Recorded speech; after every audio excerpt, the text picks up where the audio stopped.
토지거래 허가구역이 지정이 되면 일단은 실거주 할 수 있는 분들만 살 수 있는 거고요. 앞에 말씀드렸던 임대주택으로 등록해서 살 수 있다? 이건 아파트이기 때문에 임대주택 등록 자체가 불가능합니다. 안녕하세요. 한남뉴타운 천지부동산 김석상입니다. 서울시에서 강남 3구하고 용산구를 토지거래 허가구역으로 지정하겠다.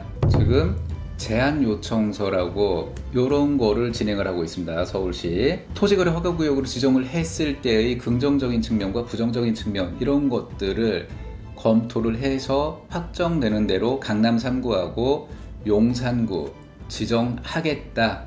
이런 거 검토를 왜 하는 겁니까? 그냥 확인만 해보려고? 아니죠.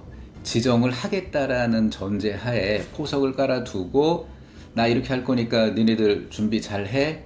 이거죠. 한남뉴타운에 어떤 영향을 미치겠느냐. 기본적으로 내가 실거주를 해야 된다는 거죠. 성수전략정비지구 여기 같은 경우에 이미 토지거래 허가구역으로 묶여 있어요. 상당 기간 동안. 그래서 조금 거래가 지지부진한 측면이 있고, 근데 여기 한남뉴타운은 토지거래 허가구역으로 지정되지 않았습니다.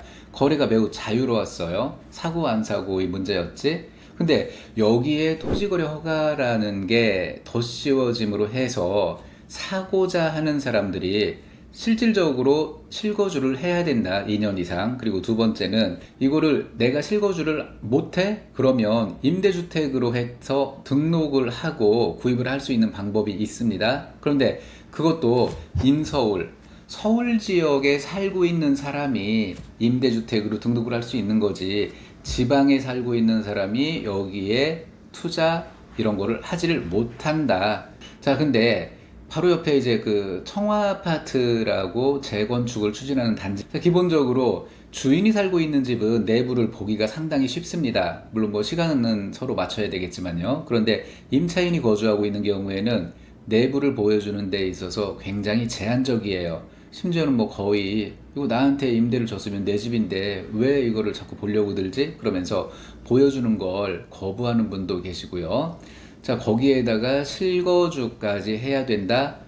이렇게 되면 청아아파트를 관심을 갖고 바라보던 사람들이 제법 이탈하지 않을까. 물론 이거는 청아뿐만 아니라 모든 재건축, 용산, 강남 3구에 포함되는 모든 재건축 지역에 해당된다. 팔려고 하는 것도 문제가 될 수 있고 살려고 하는 수요층을 격감시킬 수 있다.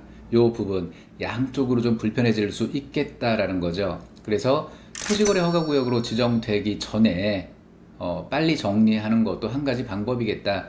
자, 그리고 재건축 추진 과정에서 자, 여기 용산 같은 경우에는 투기과열지구란 말이죠. 투기과열지구 내에서 재건축을 한다 그러면, 자, 재건축 사업에서 조합 설립 인가가 나오고 나면 조합원 지위 양도가 제한이 됩니다.